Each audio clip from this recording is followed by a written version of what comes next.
Sir Duvvada Srinivas వివాదం ఇంకా continue అవుతూ వస్తుంది సార్. అయితే మొన్నటి వరకు కూడా ఆయన పైన అటాక్ జరిగింది. వాళ్ళ భార్య వైపు నుంచి కానివ్వండి, మీడియా వైపు నుంచి కానివ్వండి. ఇప్పుడు అతనే అటాక్ చేయడం మొదలుపెట్టారంటున్నారు. హైకోర్టులో పిటిషన్ కూడా వేశారని చెప్పేసి వార్తలు వస్తున్నాయి. మరి ఏం పిటిషన్ వేశారు? మరి హైకోర్టు ఏ విధంగా రియాక్ట్ అయింది? మీరేం చెప్తారు సార్ ఇష్యూ పైన? దువ్వాడ శ్రీనివాస్ది మనం ఆల్రెడీ చెప్పుకున్నాము. అది ఒక వెబ్ సిరీస్ లాగా జరుగుతుంది. దువ్వాడ శ్రీనివాస్, ఆయన భార్య వాణి, తర్వాత కూతురు హైందవి, ఆయన ప్రియురాలు దివ్యల మాధురి, వీళ్ళ చుట్టూ ఇది జరుగుతుంది.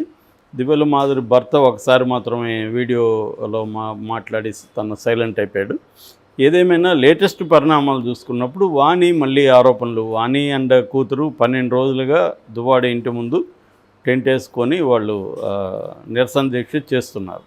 ఈ క్రమంలో ఆమె మీడియా గమ్మున ఉండదు కాబట్టి మీడియా వెళ్తుంది. ఆమె ఏదో ఒకటి చెప్పాలి కాబట్టి ఆమె చెప్తుంది. అలాగే ఆమె ఏం చెప్తుంది లేటెస్ట్గా అంటే, మాధురి వల్ల ఆయనకు ప్రాణహాని ఉందని ఆమె చెప్పింది. దాంతో మాధురి మళ్ళీ వీడియో చేసింది. మాధురి కూడా ఏం చెప్పిందంటే, నా వల్ల ప్రాణహాని ఉంటే 2 ఏళ్ళు నాతో ఉన్నాడు ఆయన, ఆమె వల్ల ప్రాణహాని కదా బయటకు వచ్చాడు ఆయన, నా వల్ల ఉందంటుంది ఏమిటి అనేది ఒకటి చెప్పింది. రెండవ అంశం, ఆమె ఇప్పుడు ఈ దువ్వాడ ఉంటున్న ఇల్లుని అడుగుతుంది వాణి.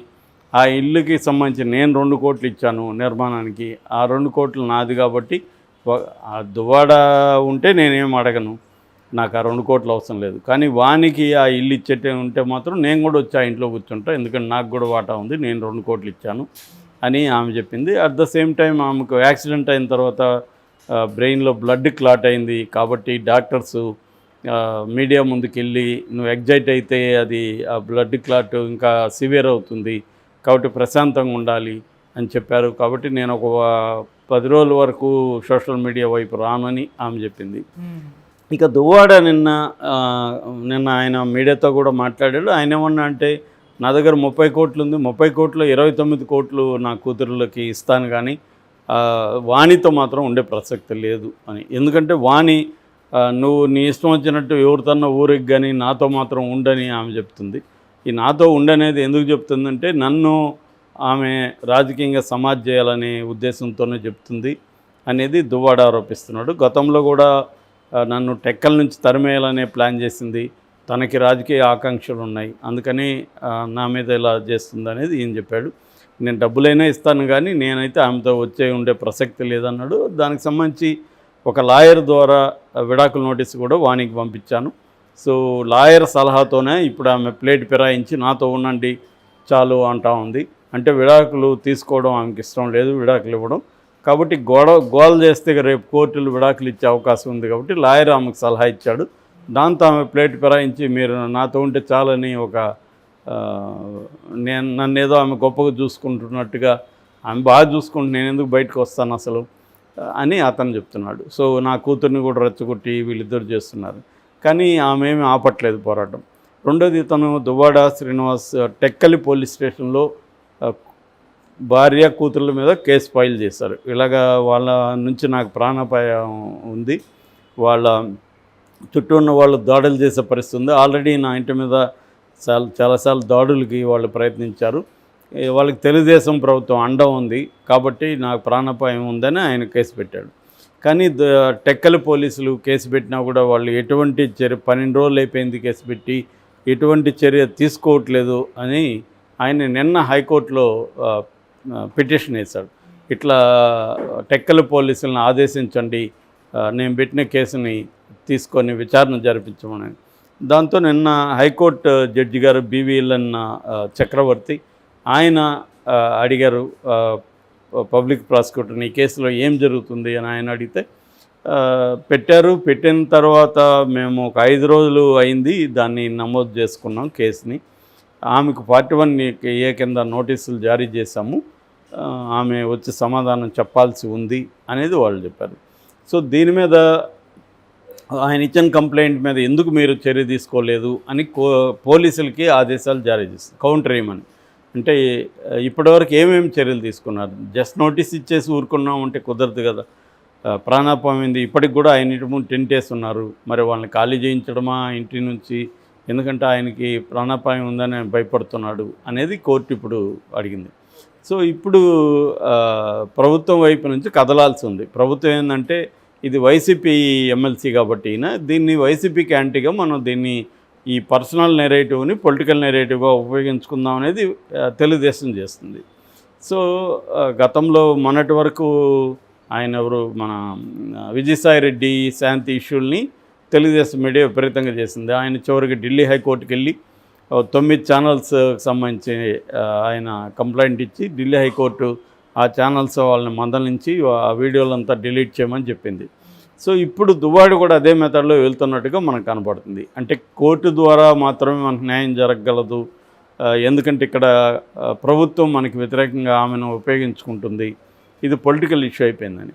సో మరోవైపు జగన్కి కూడా తలనొప్పిగా మారింది. జగన్ ఆల్రెడీ దువ్వాడిని రాజీనామా చేయమన్నాడని, చేయకపోతే తనే తీసేస్తాడని కూడా వార్తలు వచ్చాయి. కానీ వైసీపీ నుంచి అఫీషియల్ వార్తలు రాలేదు. ఎందుకంటే ఈ ఇష్యూ వల్ల ఆయన జగన్ కానీ తనని రాజీనామా చేయమంటే ఇప్పుడు ఎమ్మెల్సీ మళ్ళీ గెలిపించుకోవడం కష్టమవుతుంది. ఆల్రెడీ దువ్వాడ వల్ల ఇప్పటి వరకు వైసీపీకి నష్టం తప్ప లాభం జరగలేదన్న ఒక ఫీలింగ్ కూడా వైసీపీ నాయకుల్లోనే ఉంది. ఎందుకంటే ఆయనకి 2014లో 2024లో టెక్కలి సీట్ ఇచ్చారు. కింజవరపు అచ్చెన్నాయుడు ఓడిస్తాడు అనే హోప్తో ఉన్నారు. ఈయనేమో దారుణంగా ఓడిపోయాడు. 2019లో శ్రీకాకుళం ఎంపీ సీటు కూడా ఇచ్చారు. ఈ 3 పర్యాయాలు కూడా ఆయన ఓడిపోయాడు తప్ప ఒకసారి కూడా గెలవలేదు. అయినప్పటికీ ఆయనకి మళ్ళీ ఎమ్మెల్సీ కూడా ఇచ్చాడు జగన్. సో జగన్ ఏంటంటే తనకి ఆ ఏరియాలో ఇంకా వేరే ఆల్టర్నేటివ్ జగన్కి లేదు. వేరే వైసీపీలో తగిన అర్ధబలం ఉన్న నాయకుడు ఎవరు కనిపించలేదు. అందుకని ఈయన మీద అక్కడ డిపెండ్ అయినట్టు కనపడుతుంది. ఈయనేమో ఇలాగా తన ఇంటి గుట్టును బయటేసుకుని అల్లరైపోతున్నాడు. సో ఎందుకంటే ఎప్పుడైనా కూడా మీడియా డ్రామా చేయాలంటే ఆ వ్యక్తుల్లో కూడా ఎంతో కొంత డ్రామాటిక్ ఎలిమెంట్స్ లేకపోతే మీడియా ఎక్కువ కాలం చేయలేదు. సో వీళ్ళు దాన్ని మీడియాకి ఫీడ్ ఇస్తున్నారు. వీళ్ళు మాధురికి ముందు నుంచి మీడియాతో ఇంటరాక్షన్ ఉంది. ఆమె ఓన్గా రీల్స్ చేయడం, ఇన్స్టా రీల్స్ చేయడం ఇవన్నీ చేస్తుంది. ఆమె డ్యాన్సులు వేయడం ఇవన్నీ చేస్తుంది. ఒక పక్క వాణి కూడా ఆమెకి పొలిటికల్ ఆస్పిరేషన్స్ ఉన్నాయి. భర్త కాకుండా నేను కూడా పొలిటికల్గా యాక్టివ్ కావాలనేది ఆమెకి ఉంది. సో ఆమె మీడియా ఫ్రెండ్లీగా ఆమెకు కూడా అది పబ్లిసిటీ వస్తుంది. మాధురికి దీనివల్ల ఓవరాల్గా మనకు మంచిగా పబ్లిసిటీ వచ్చింది, మన వీడియోలు బాగుపోతాయి, ఆమె కొంత అప్పిచ్చున్నట్టు కనపడుతుంది. సో వాళ్ళ హస్బెండ్ చెప్పాడు కదా ఆల్రెడీ, మహేష్ చంద్రబోస్, నేను 10 లక్షల నెలకి ఈమెకు పంపిస్తున్నాను. సో ఆ రకంగా ఆమెకి ఫైనాన్షియల్గా ఏమి ఇబ్బందులు ఉన్నట్టుగా లేదు. ఇక్కడ వీళ్ళ దీంట్లో మొత్తంగా పొలిటికల్ కెరీర్ పరంగా చాలా ఇబ్బందులు ఎదుర్కొంటుండేది దువ్వాడ శ్రీనివాస్. అతను ఆల్రెడీ ఓటమిలో ఉన్నాడు. కనీసం ఎమ్మెల్సీగా ఉండి అతను ఏదో పొలిటికల్గా యాక్టివ్గా ఉండే అవకాశం ఉంది. కానీ దీనివల్ల ఇప్పుడు అతను ఎమ్మెల్సీకి కూడా ప్రమాదం అవుతుంది. అందుకని మేబీ వైసీపీ నాయకులు సలహాలు ఇచ్చారా ఏందని కోర్టుకి వెళ్ళండి మీరు, ఎందుకంటే ఈ తెలుగుదేశం ప్రభుత్వం ఎలాగో వాణి వైపే ఉంటుంది, మీడియా అంతా కూడా వాణి వైపే ఉంటుంది, వాణికి అన్యాయం జరిగిందనేది ప్రొజెక్ట్ చేస్తుంది. ఇక్కడ క్లియర్గా ఏంటంటే వాళ్ళిద్దరి మధ్య ప్రాబ్లమ్స్ వచ్చాయి, వాళ్ళు విడిపోదలుచుకున్నారు. బట్ ఆమె విడాకులు ఇవ్వదలుచుకోలేదు తనకి. సో దాన్ని లీగల్గా పరిష్కరించుకోవాలి తప్ప వేరే మార్గం ఏమి లేదు. దాన్ని మధ్యలో మీడియాను పొలిటికల్ పార్టీలు మనలాంటి వాళ్ళు పరిష్కరించే పరిస్థితి కాదు. అదేంటంటే లీగల్గా వాళ్ళు కోర్టులో చేసుకోవాలి. ఇటు మాధురి చెప్పినట్టుగా లీగల్ పొజిషన్ పరంగా వాళ్ళిద్దరూ మధ్య లైంగిక సంబంధం ఉన్నా కూడా లీగల్గా చూసుకున్నప్పుడు అది నేరం కాదు. మోరల్గా అంటే ఆల్రెడీ భార్యతో ఆయన 2 ఏళ్ళుగా లేడు. మామూలుగా 1 ఇయర్ భార్యతో దూరంగా ఉంటేనే విడాకులు తీసుకోవచ్చు అనేది చట్టం చెప్తుంది. కాకపోతే అది కోర్టులో ప్రూవ్ చేసుకొని తీసుకోవాలి. దానికి ఇట్ టేక్స్ టైం. ఎందుకంటే కంటెస్ట్ చేసినప్పుడు విడాకులు అనేవి త్వరగా రావు మన దేశంలో ప్రజెంట్ ఎగ్జిస్టింగ్ చట్టాల ప్రకారం.